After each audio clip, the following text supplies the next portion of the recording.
यानी कौन से पेशेंट इसे यूज नहीं कर सकते या विदाउट फिजिशियन रिकमेंडेशन इसे यूज ना करें। तो सबसे पहले प्रेगनेंसी या लैक्टेटिंग वुमेन जो है वो इसे हरगिज इस्तेमाल ना करें, क्योंकि ये एक प्रोटीन डाइजेस्टिंग इंजाइम है, इसे बेबी पे या आपकी हेल्थ पे इफेक्ट आ सकता है। गुर्दों के मरीज या लीवर डिस्फंक्शन, जिगर के मरीज भी विदाउट फिजिशियन रिकमेंडेशन इसे यूज ना करें। और खुसूसन वो लोग जिनको हार्ट इशू है यानी दिल के कुछ मसाइल हैं, वो एंटी प्लेटलेट ड्रग जैसे कि एस्पिरिन हो गया, क्लोपिडोग्रिल होगी, या एंटीकोगुलेंट कोई एंटीकोगुलेंट जैसे वारफरिन हो गया यूज कर रहे हैं, तो विदाउट प्रिस्क्रिप्शन ऑफ फिजिशियन इसे यूज ना करें। इसको फिश ऑयल या अदरक के साथ भी इस्तेमाल ना करें। और इसके साथ वो पेशेंट जिनकी 2 या 4 हफ्ते बाद सर्जरी होने वाली है वो ये भी इसे यूज ना करें। क्यों?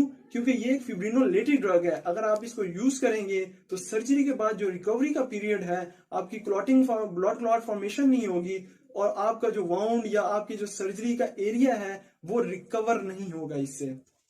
अगर इसकी डोजेज और एडमिनिस्ट्रेशन की बात की जाए तो 5 मिलीग्राम की टैबलेट आप दिन में 1 यूज कर सकते हैं, और अगर सेवेरिटी ज्यादा हो तो आप मैक्सिमम 3 यूज कर सकते हैं। डांजिन डीएस जो कि 10 मिलीग्राम वाली है वो आप मिनिमम जो है 1 यूज कर सकते हैं। अगर सेंसिटिविटी ज्यादा है तो आप इसे 4 तक बढ़ा भी सकते हैं।